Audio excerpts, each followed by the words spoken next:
চক্রবর্তী এক রাজকীয় পৌরাণিক যাত্রাপালা, যথা ধর্ম তথা জয়।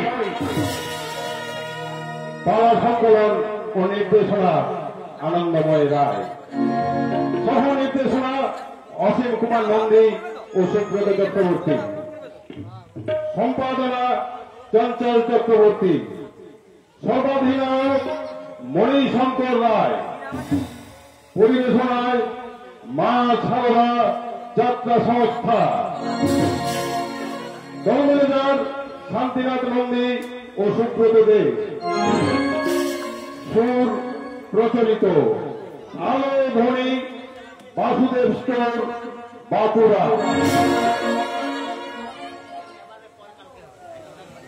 এবং সর্বাঙ্গীন সহযোগিতায় রামপ্রসাদ দে ও দিলীপ পাল।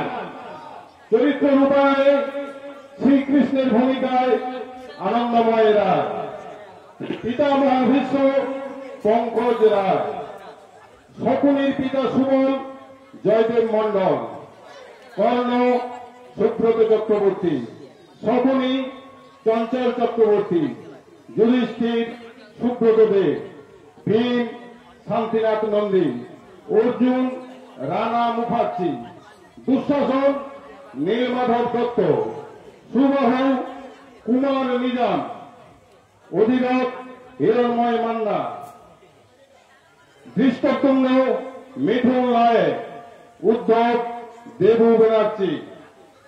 গান্ধারী ও দ্রৌপদীর চরিত্রে হানুফা বানু, কুন্তি শ্যামলী মাঝি, কাবেরী মল্লিকা চক্রবর্তী এবং দুর্যোধনের ভূমিকায় অসীম কুমার নন্দী।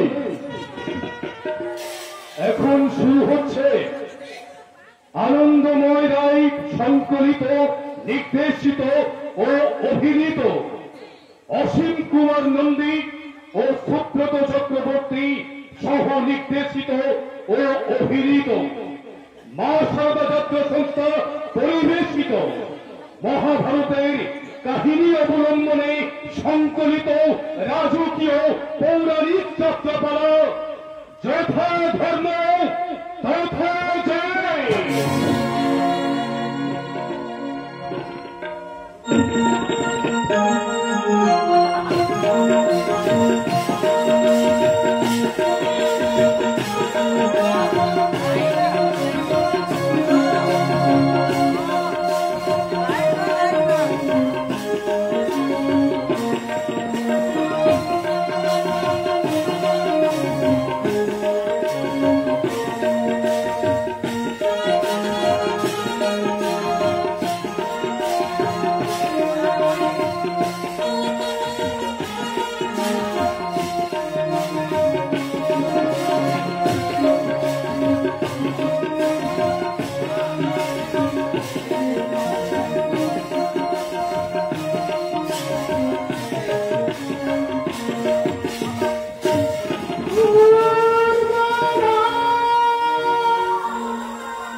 গণ্ডকুণ্ডল তুমি কোথা বান্ধব যার দ্বারে মার তার কালে কালে গিয়ে ঘটো বন্ধু তেজ অভিমান মুখ ভরা মাতৃ স্নেহ লয়ে আসিয়াছে গান্ধারী জননী। ও কি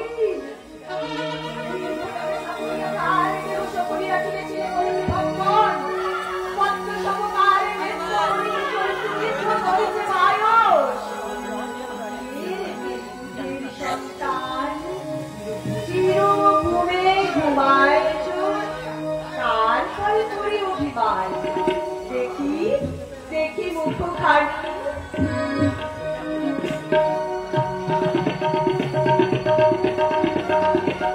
কাজল পরাতে ভুলে গেছে তোর নিষ্ঠুরা জননী।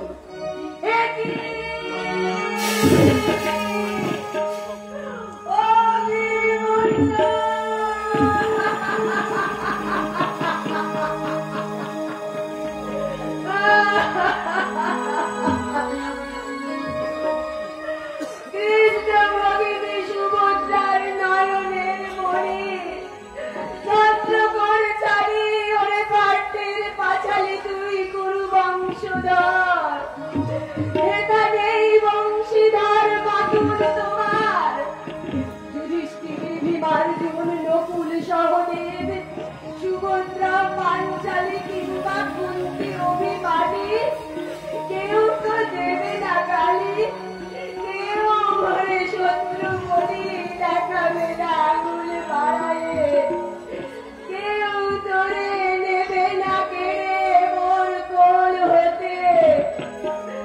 অবির মুন্ড মুন্ড করে কাঁদিতে গান্ধারী দেখো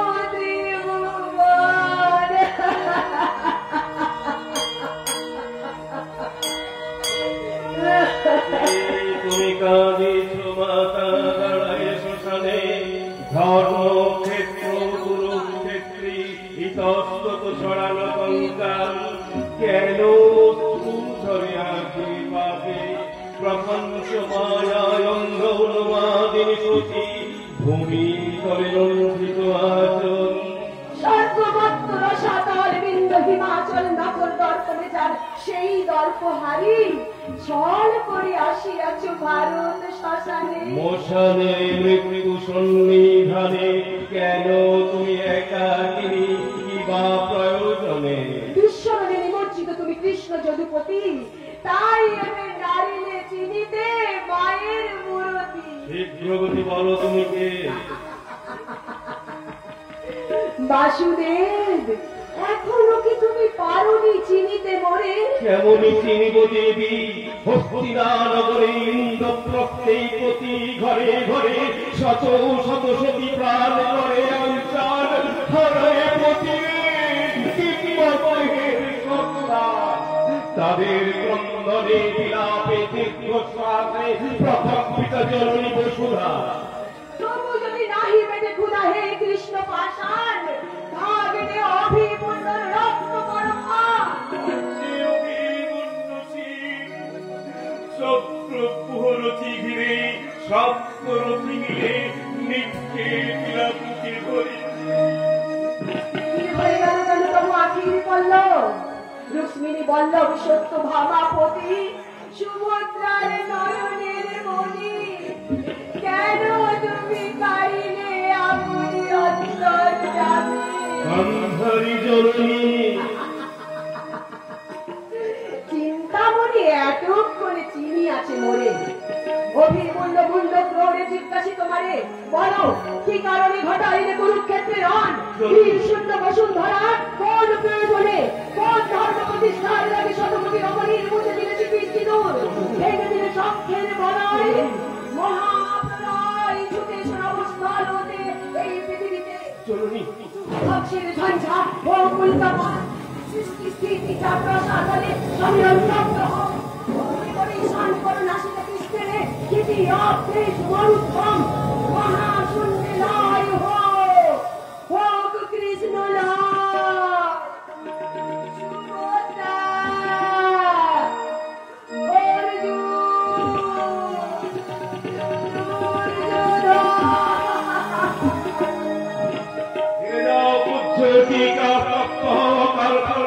বন্ধু দুর্গা বন্ধুরা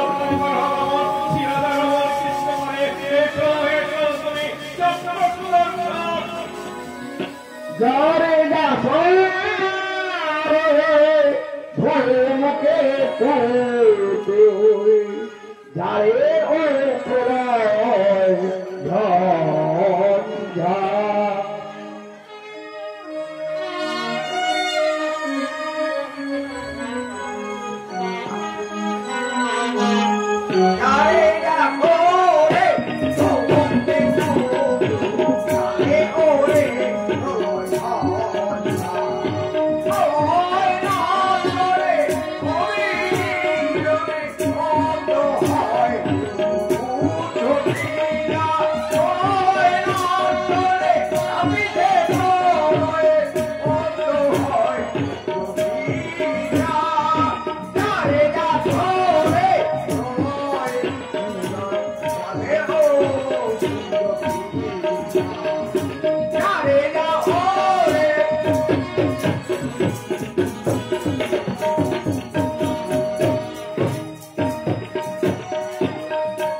মহাপাপী বিনা দোষে আমাদের মৃত্যুদণ্ড দিলে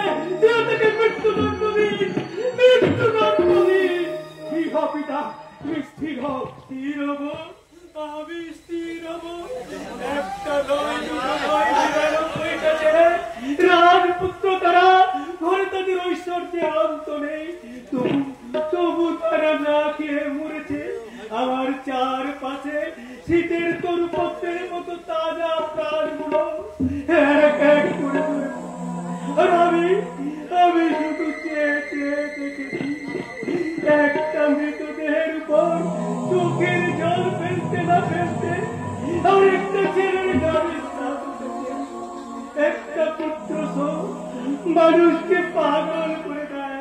আর আমি পুরো শতবার এই আঘাত সহ্য করেছি। তুই আমাকে স্থির হতে বলছিস? তোমার পা কাঁপছে।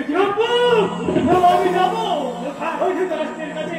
আয় তো সকলে আয়, দেখি আমি তুলে দিবি ওই লোহার ফটকটা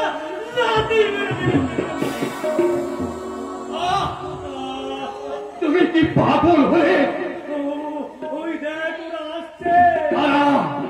ছোট ভাইয়ের প্রেতাত্মা কান পেতে শোন ওরা কি বলছে। কি বলছে?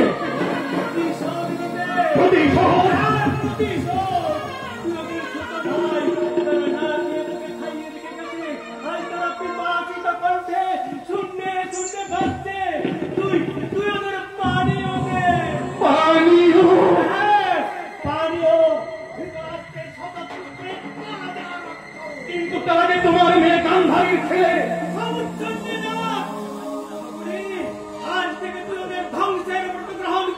পিতা সারা জীবন অহিংস জীবন যাপন করে মৃত্যুর পূর্বে হিংসা করবে ছেড়ে না পিতা। হিংসায় কখনো হিংসার প্রতিশোধ হয় না পিতা। জগতে কেউ কাউকে মারতে পারে না পিতা। এসবই আমাদের কর্মফল। কেন কি দুষ্কর্ম আমি করেছিলাম? জ্যোতিষী যদি চাল করে বলে আমার বংশধরের হাতে তার বংশ ধ্বংস হবে, সে কি আমার অপরাধ? সেই জন্য আমাকে আর আমার শতপুত্রকে কারারুদ্ধ করবে, না খাইয়ে শুকিয়ে মারবে? এত বড় অন্যায় নীরবে সহ্য করবে? অন্যায়ের শাস্তি যদি দিতে হয় সে ভগবান দেবেন। ভগবান দেবেন? আর তুই হাত পাতা গুটিয়ে বলে তা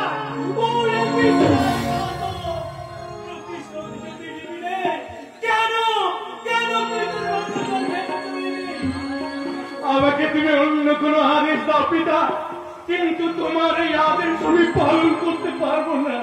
সন্তান পিতার শেষ স্থান পূর্ণ করতে তোর এত দ্বিধা? শান্ত হও, শান্ত হও ভিত্তিরূপী মোর ভগবান। সাক্ষী থাক আকাশ বাতাস, সাক্ষী থেকে আকাশ অস্তমিরাবলম্ব এসদর্দন পিতার চরণ স্পর্শে করি মুছব। এই তো রাষ্ট্রপুত্রী করিয়া বিনাশ হস্তিনার শ্মশান প্রাঙ্গণে মহানন্দে উল্লাস করিবে সকল। সাধনা তোর সফল, আমি মরে গেলে আমার একখানা তুই কাজে লাগিস, সাজিয়ে তৈরি করে চক্রভূমি পুত্র শোকের জ্বালা আমার অস্থির প্রতি মেরুতে আগুন জ্বালিয়ে রেখেছে। যদি কখনো ভেঙে পড়িস তোকে জানিয়ে দেবে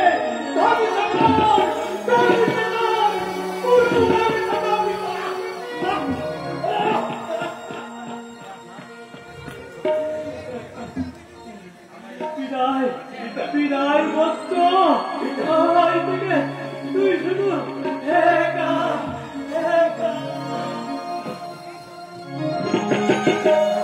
পিতা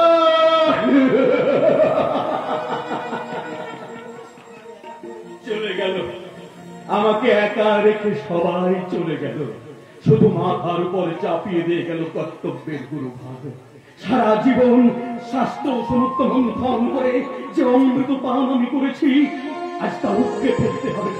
স্নেহ মায়া মমতা সমস্ত কিছুর কণ্ঠরোধ করে শুধু বুকের মধ্যে জ্বালিয়ে রাখতে হবে প্রতিহিংসার দাবান। কিন্তু যারা গেছে তারা তো আর ফিরবে না। ধৃতরাষ্ট্রের 69 পুত্রকে যদি আমি ধ্বংস করতে পারি, তাহলে আমার বোন গান্ধারী যে বুক চাপড়ে কাঁদবে। না না, হিংসার প্রতিশোধ কখনো হিংসায় হয় না। পাপের শাস্তি দিতে হয় সে ভগবান দেবেন। আমি কে? আমি ক্ষুদ্র বিচার বুদ্ধি নিয়ে কেন আমি দণ্ড বিধানের দিকে হাত বাড়িয়েছি? না না না না, পিতার অন্তিম আদেশ পালন করতে হিংসার পথে আমি চলতে পারবো না, হিংসার পথে আমি চলতে পারবো না। প্রতিশোধ প্রতিশোধ প্রতিশোধ।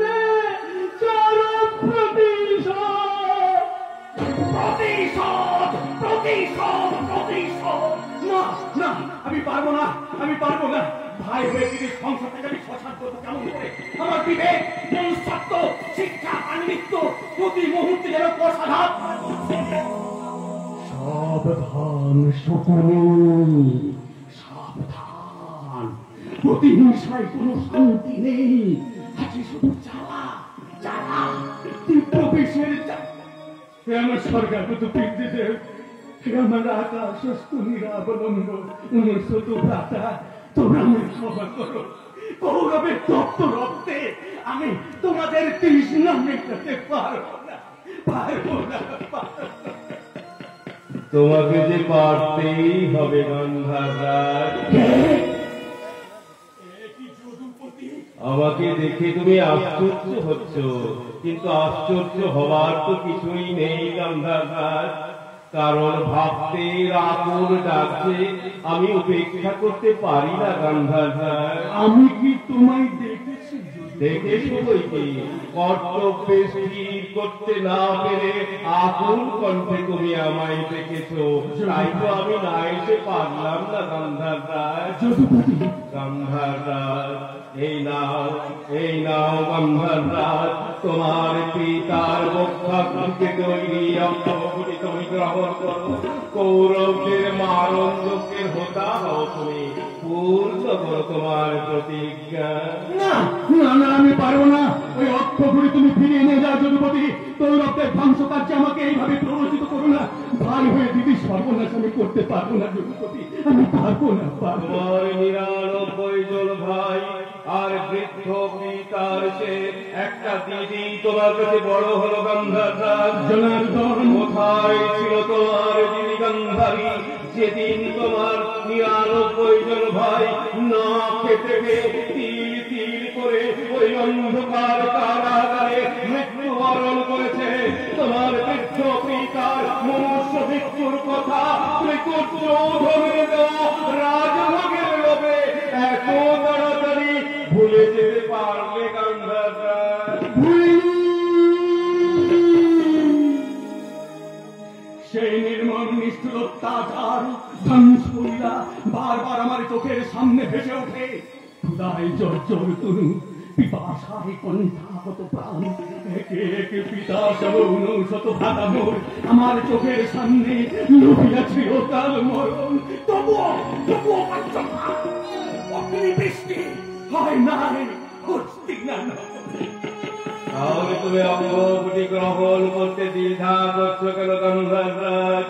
ওই দূরে চেয়ে দেখো, দেখো গান্ধার রাজ, তোমার পিতা সকল রাজের পরিত সব ঘিরে শিকার শকুনের দল কেমন মহা উল্লাসে নৃত্য করছে। যদুপতি, তুমি আমাকে এইভাবে পাগল করে দিও না। অনেক কষ্টে বুকের মধ্যে আগুনটাকে চেপে রেখে আমি শুধু মানুষ হতে চেয়েছি, তুমি আমাকে মানুষ হতে দাও। আর তোমার প্রতিজ্ঞা শুধু প্রতিজ্ঞায় নয় গান্ধার রাজ, এই ধরনের ভার বিমোচনে তুমি হও আমার প্রধান সহায়। আর তোমাকে কিছুই করতে হবে না, যা করবার আমি করব।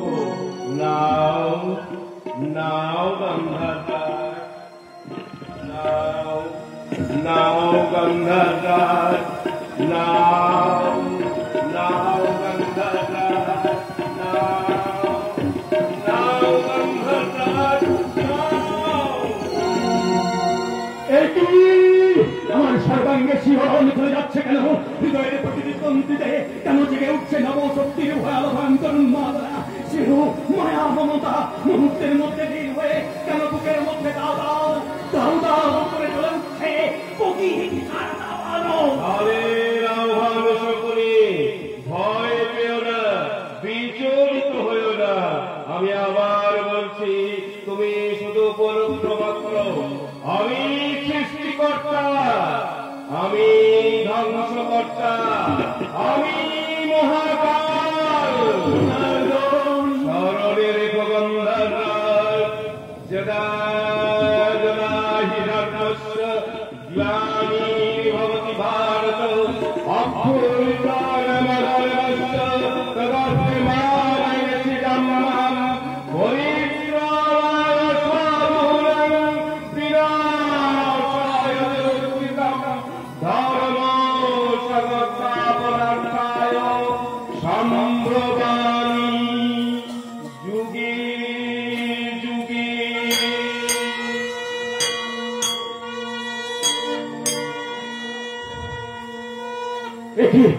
কোথায় শান্ত বাজে?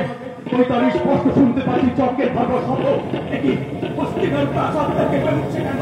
শান্ত, প্রলয়, ভূমিকম্প একসঙ্গে কি তাণ্ডব নৃত্য শুরু করে দিলে? আজই কি তাহলে পৃথিবীর শেষ দিন? যদুপতি, যদুপতি, যদুপতি।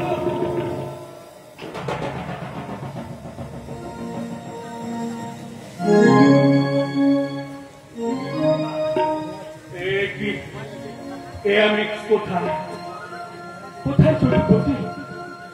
আমার হাতে এই অর্থঘটি দিল কি? আমি কি তাহলে স্বপ্ন দেখছিলাম? শকুনি, মুহূর্তের জন্য তুমি আত্মবিস্মৃত হয়েছিলে না? আত্মবিস্মৃত হয়েছিলে, কিন্তু না না, তোমার আত্মবিস্মৃত হলে চলবে না।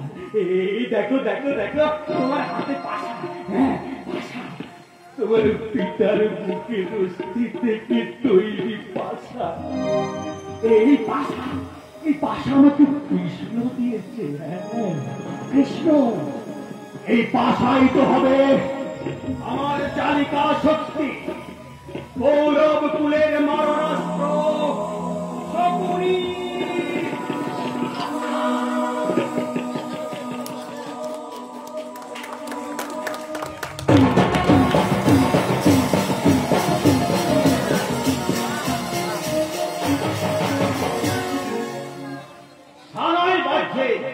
সখীদের সঙ্গে নিয়ে কৃষ্ণা চলেছে দেবাদেবের মহাদেবের মন্দিরে পুজো দিতে। এই শিশু কৃষ্ণার মুখে যখন আধো আধো কথা, কাজল কালো দুটি চোখে কত স্বপ্ন মাখা, সে ছুটে এসে ঝাঁপিয়ে পড়তো আমার বুকে, কোটি কোটি দুটো হাত দিয়েছে আমার গলা ধরিয়ে। তারপর সেই শিশু কৃষ্ণা এখন শৈশব পেরিয়ে কৈশোরে উপনীত হওয়ার পর দেখলাম তার এক অদ্ভুত তেজস্বিতা। গুরুদেব আমাকে আশীর্বাদ করে বলেছিলেন, যোগ সরকার বলতে চরম নির্যাতন তোমার উপর করতে, তার প্রতিশোধ নেওয়ার জন্যই তোমার ঘরে এসেছে এই কন্যা এবং এই পুত্র। এই কন্যায় একদিন সারা ভারতবর্ষে মহাবিপ্লব ঘটাবে, যা কিছু জীর্ণ পুরাতন সব কিছু উড়ে যাবে প্রবল ঝঞ্ঝায়। কন্যার নিঃশ্বাসে পুড়ে ছাই হয়ে যাবে যত পাপ অধর্ম অন্যায়। একে সাবধানে মানুষ করো। কৃষ্ণা এখন কৈশোর পেরিয়ে যৌবনে পড়া দিয়েছে, এখন তার জন্য উপযুক্ত প্রতি কোথায় পাবো? করেছে এই পুত্র তোমার অপমানের চরম প্রতিশোধ। কবে কবে আসবে সেই শুভদিন? কবে পুরাবে আমার মনের সব জ্বালা? প্রতিশোধ, প্রতিশোধ চাই, চরম প্রতিশোধ চাই, মনের মৃত্যু। ওই ওই আসছে আমার পুত্র ভিন্ন। প্রণাম পিতা। কল্যাণ হোক বৎস। হ্যাঁ, তারপর স্বয়ংবরের প্রস্তুতি কত দূর? মন্দিরে মন্দিরে পুজো চলছে, বাতাসে ভেসে আসছে শঙ্খধ্বনি, ঘন্টার আওয়াজ। কৃষ্ণা সখীদের সঙ্গে নিয়ে মন্দিরে গেছে পুজো দিতে, তার ক্রিয়ার বিলম্ব নেই। সম্পন্ন পারিষদ বর্গ সহ আসন গ্রহণ করেছেন। স্বয়ংবর সভা থেকে মনে হচ্ছে এক সভা বোধহয় এত উজ্জ্বল নয়। পাঞ্জাবের অতীত পরিদীপ্ত রাজেন্দ্রবর্গ শুভক্ষণে প্রতীক্ষায় প্রহর গুনছে। উত্তম, তোমার কথা শুনে মন আমার আনন্দে ভরে উঠল। আচ্ছা পুত্র, রাজ কারিগরকে চক্র, মৎস্য, ধনু সব পরীক্ষা করিয়েছে তো? হ্যাঁ পিতা, আমরা বারবার পরীক্ষা করেছি, সমস্ত ব্যবস্থা নিখুঁত। বহু ঊর্ধ্বের স্থাপিত মৎস্য, তার ছায়া পড়েছে জলে। মৎস্যের নিচে ঘূর্ণায়মান চক্র ভেদ করে মৎস্যের চক্ষুকে বিদ্ধ করতে হবে। অনন্যা অতি সম্ভবা কন্যা আমার। এমন নারীরত্নের হাতে বড় মাল্য পেতে হলে পুরুষকেও তো তার শ্রেষ্ঠত্বের পরীক্ষায় উত্তীর্ণ হতে হবে। কন্যা দেবালয়তে ফিরেছে কি? হ্যাঁ পিতা, পুরো নারীগণ তাকে সাজিয়ে দিয়েছেন। রক্তবর্ণ শাড়িতে রূপ শত সূর্যের আলোর সৃষ্টি করে চারিদিকে ভরিয়ে দিয়েছে। কিন্তু কিন্তু আবার কিসের কিন্তু? হস্তিনাথ যুবরাজ মহামারী দুর্যোধন এসে উপস্থিত হয়েছেন, সঙ্গে সকা অপরাধ আর মাতুল শকুনি। বেশ তো, তাদের যথাযোগ্য সম্মান দিয়ে নির্দিষ্ট আসনে বসিয়ে দিয়েছ তো। কিন্তু পিতা, মাতুল ফেগুন যে কথা শোনালেন তার কোনো গ্রহণযোগ্যতাই নেই। তিনি বললেন, কি বলবেন তিনি? ভারতবর্ষে ৭১ রাজ্যের জীবনাথ মহামারী দুর্যোধন আপনার ভগিনীকে বিবাহ করার ইচ্ছা নিয়ে পুত্র পাঞ্চালে প্রবেশ করেছেন। যেহেতু পিতা স্বয়ংবরের কি প্রয়োজন, মহামারী দুর্যোধনের হাতে কন্যা সম্প্রদান করুন। আর শনিবার নাহি প্রয়োজন। অহংকার, অহংকার, ক্ষমতার অহংকার। আমি সব হারাতে প্রস্তুত, কিন্তু আমি আমার প্রিয় কন্যা স্বামী দীক্ষায় বাধা দেব না। কন্যা আমার দেবাদেবের মহাদেবের পুজো করে কোনের সাজে সজ্জিত হয়েছে। দু চোখে তার ঘর বাঁধার স্বপ্ন, মনের মতো প্রতি নির্বাচন করে সুখী হবে, এই আশা নিয়েই আমি স্বয়ং করে আয়োজন করেছি। আমি দাসরাজ নই, আমি গান্ধার রাজ নই, আমি রাজা দ্রৌপদ। নিজে আত্মসমর্পণ করে আমি আমার কন্যাকে বিসর্জন দেব না, কিছুতেই না। রাজ্য যাবে, সম্পদ যাবে, হয়তো প্রাণও যাবে, বিপদ রাত আত্মা কারো পায়ে বিসর্জন দেবে না। মাতুলার সব কথাকে অপেক্ষা করে স্বয়ংবর শুরু করে দেওয়া হয়েছে। জয় ব্রহ্মপুত্রের জয়, জয় ব্রহ্মপুত্রের জয়। ওই ওই স্বয়ংবর হল সমাপন। চারিদিকে কোলাহল, থানায় তুলেছে সুরের লহরী, মোহর মোহর শঙ্খধ্বনি। ভারতবর্ষের সমস্ত রাজন্যবর্গকে জানাই আমি আমার আন্তরিক অভিবাদন। পিতা, ওই মহাগণ হল অবসাদ, ব্রাহ্মণের মানে হব বিশ্বরাজকুল, উচ্চস্বরে গলায় ছুড়ে ফেরুমাল খবর। আদরের পাঞ্চালীর মুখে ফুটে উঠে প্রভাতের রবির লালিমা। দুটি নত আখি বারবার তুলে হেলতেছে বীর বলে, বাজিতে মঙ্গল শঙ্খ পুরো নারী যত উলুধ্বনি করে। বহু আদরের কন্যা আমার পিতৃপ্রিয় ছাড়ি প্রতি সাথে যাবে চলে। আধার নাবিবেই পাঞ্চাল প্রাসাদে, তবু এই তো নিয়ম জগতের। নিজ গৃহ ছাড়ি নারী সুখের সংসার। মহেশ্বর করো আশীর্বাদ, চির সুখী হয় যেন কন্যা আমার। ওম নমঃ শিবায় সত্যায় সর্বত্রায় নিবেদন ভগবান কাঙ্গতি পরমেশ্বর মহাদেব মহাপ্রাণ মহাযোগী মহেশ্বর